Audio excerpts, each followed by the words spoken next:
Well, hello everyone and welcome to another Let's Try. Today we'll have a quick look at Steel Division Normandy 44. It's the new game from the creators of Ruse and Wargame, and it basically is exactly that. It is the love child of those two games. It has from Ruse, obviously, the setting of the Second World War and some of the UI, as in how units are displayed when you are zoomed out. And from Ruse, it's taken the battle group system, the way you get your units. You don't have a base, but instead you have a deck of cards that you get to play. We'll have a quick look at how this works, how to create a battle group. We won't create a full one, just have a quick overview, and then we'll jump straight into a battle. I hope this only takes a couple of minutes. As you can see, there are allied and axis ones, and I will just click on create and I will create a group. What you see here are the divisions. Divisions basically are the set of cards you pick your cards from, if this makes sense. This already vastly chooses the playstyle you will have to use with this unit. So for example, if you look at him, you will see that the combat, which is in three phases, A phase, B phase, and C phase. This third armored spearhead is extremely weak in the first phase, but very strong in the late phase. What this is it's basically the resource gain you have. So every minute in the A phase, you get 56 points, 56 monies, let's call it.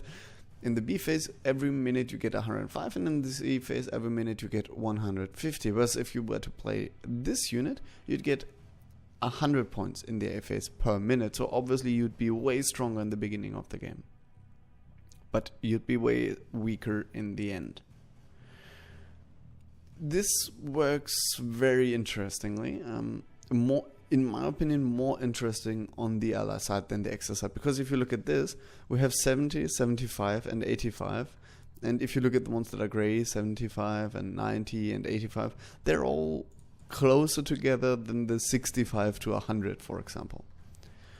And the same actually goes for the units. I feel the unit variety is higher on the allied side. Also, I'm going to jump into the axis side here, and I will show you on Rommel's Circus. We could have clicked on any one. I'm just picking this one because here it's quite obvious.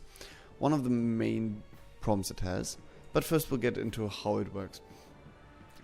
You get to pick your units that you want.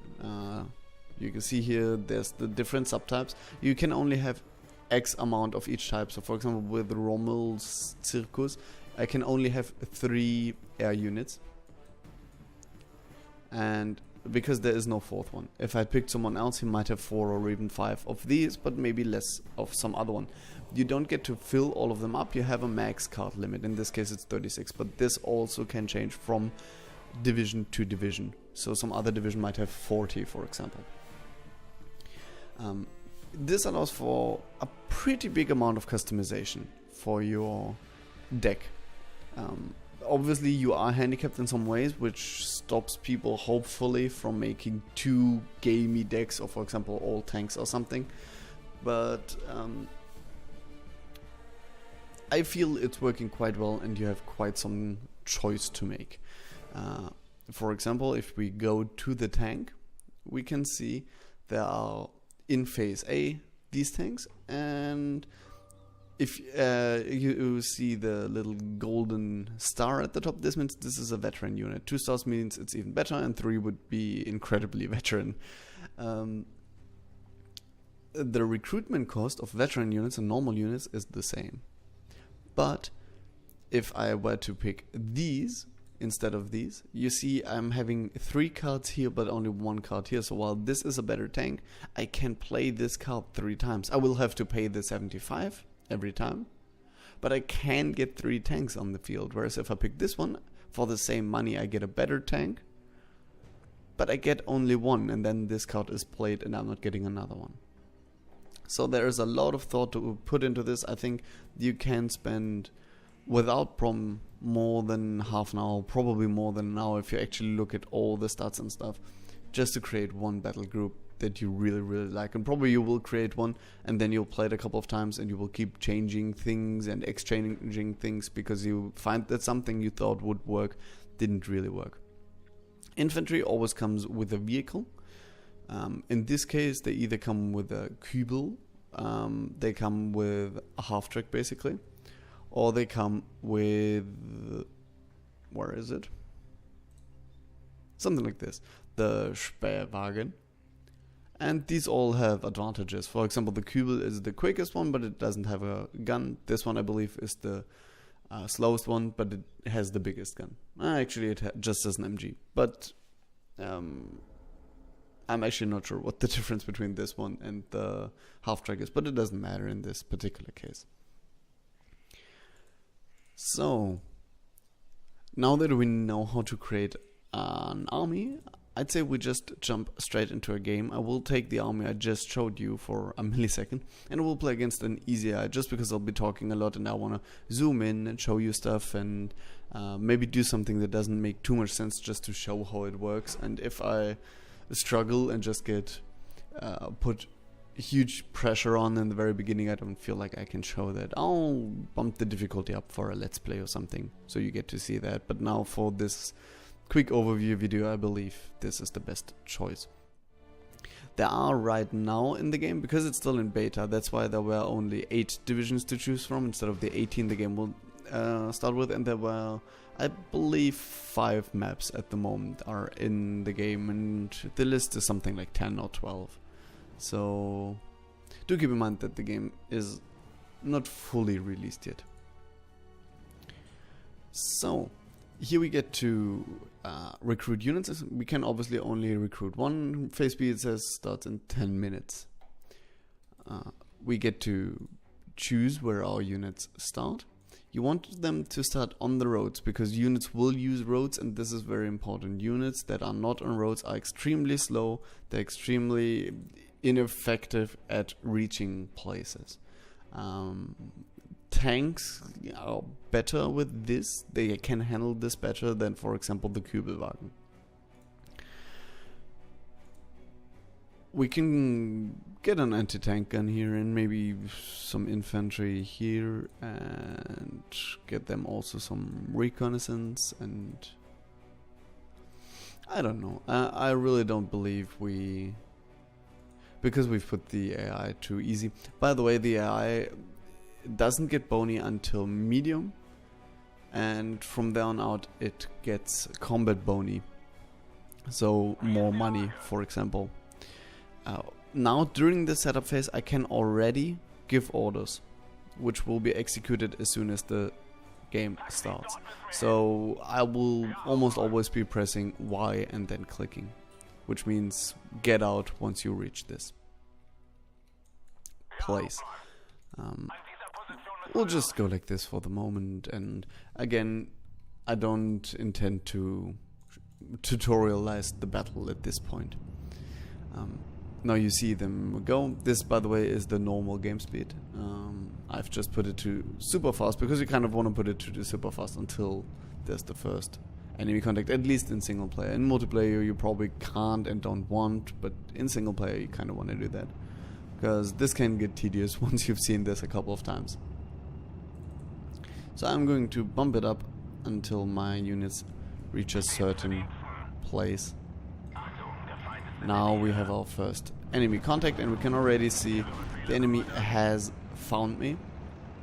So I'm getting out my scout, and I'm going to use this unit to make the enemy focus me. Hoping that this unit, once I've brought it into position here, can take out the enemy. If you do zoom in, you will see that, again, you shouldn't do this in a case like this, but there's actually a very stiff animation. For example, there is no animation to this unit, which in 2017 I'm not sure if that really is acceptable. I feel this could be prettier. Company of Heroes 1 is, I believe, almost 10 years old now, and it's way more detailed than that. So we will advance a little bit here. You do see the front line. This is the big thing about this game. We also win by having the front line extended. I am actually not sure why it's going so much into the enemy region here. Basically the front line is dynamic and it changes according to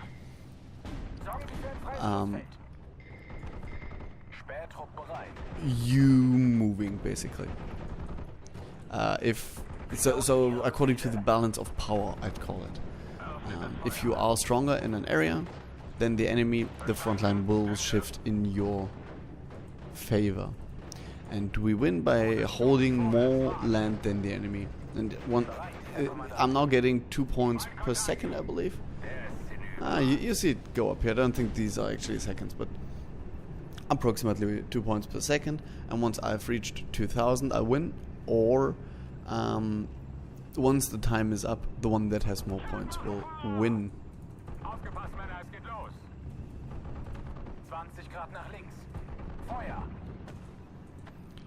So, what I'm doing right now is absolutely garbage. Never fired on the open, but because it's the easy enemy who I believe even gets Mali against me, I feel somewhat confident that I can do this without ruining the game for me. I'll also buy some aircraft, which usually I probably wouldn't even buy at this point, but again, we want to show it. Since you don't have an airbase, you always call them from outside the map. They will fly, they will attack, they will fly back, and if they survive, they will then repair if they've taken damage and load new ammunition, at which point they can be used again.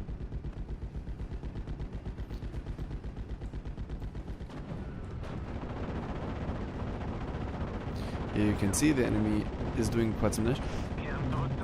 The red bar is not a damage bar. This should be noted. The red bar is actually a flee bar, a morale bar. If it reaches the top, the unit will flee. All damage here is made on a dynamic damage system, let's say. So for example, your tank actually can take damage to its tracks or to its engine or whatever. So it doesn't have a full-on health bar. It doesn't have one bar that actually says, okay, this unit is dying at this point. But yeah, it's kind of working like in the what's it called, in the War Thunder series, or in the World of Tanks, for example. Kind of like that. I'll get a tank here, and yeah, I can't really get any more tanks, so I'll just wait. Here you see now my airplanes, as you've seen, have taken quite some damage, so now they are repairing.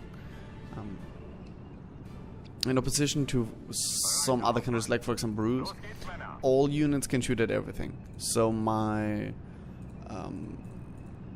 infantry, this one actually can't, but this one it can shoot at tanks, and my anti-tank can shoot at infantry. And most units can even shoot at airplanes, though if they're not flak guns or something of the sort, they tend to do very badly at this, but they theoretically can do it. Which I like. I've always found it weird that, for example, my anti-tank guns were completely helpless in Ruse. But Ruse was a great game. I really wish they'd still sell it on Steam. Unfortunately, they stopped. I mean, I have it, but it's dumb that they just stopped selling it.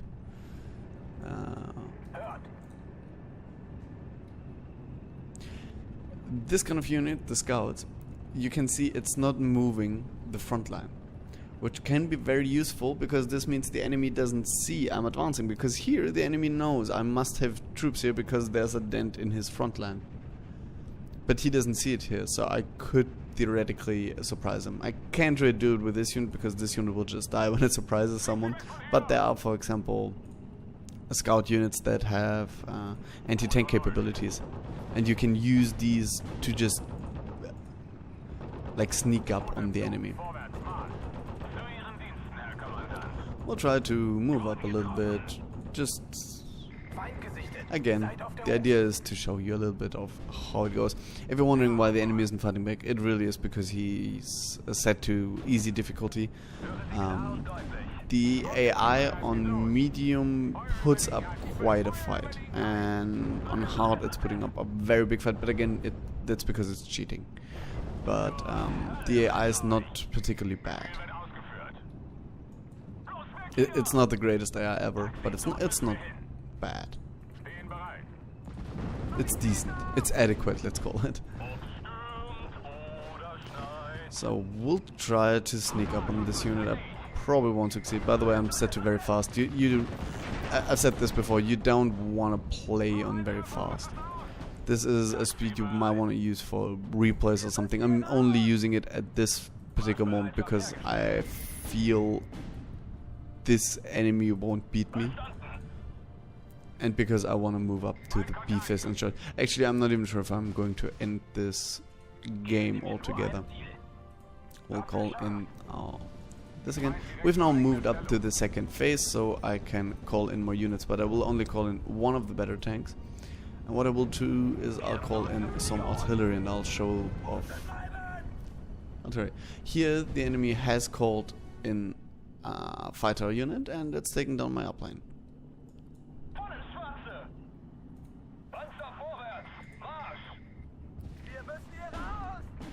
So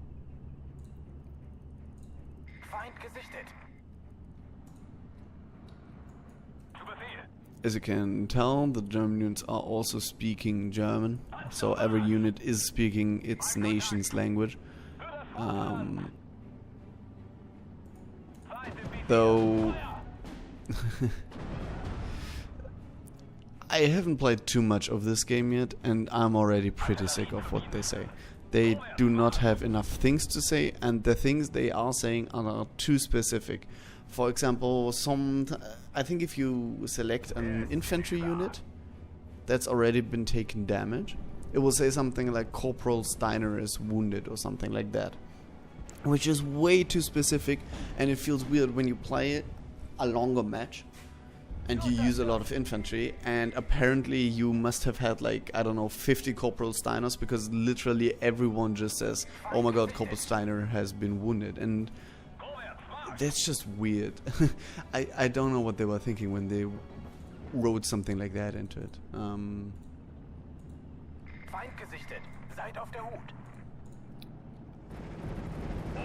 So I'm going to show off the artillery, and then I think I'll let it be for now for this little first idea. As you can see, this would be a win, but it's against the medium AI. I don't think you need to see this. You will probably believe me that I can... No, against the easy AI, you'll probably believe me I can beat an easy AI.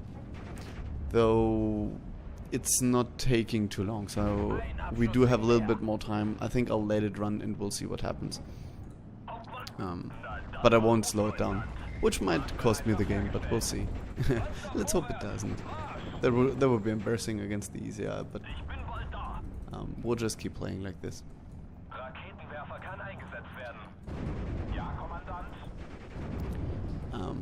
Again, my personal feeling, artillery isn't strong enough.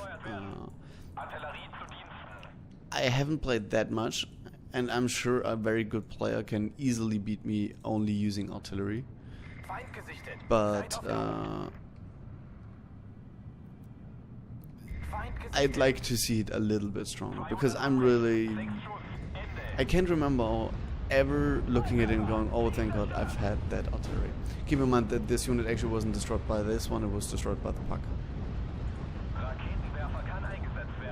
And it looks kind of impressive, it's just, it's not doing particularly big amounts of damage.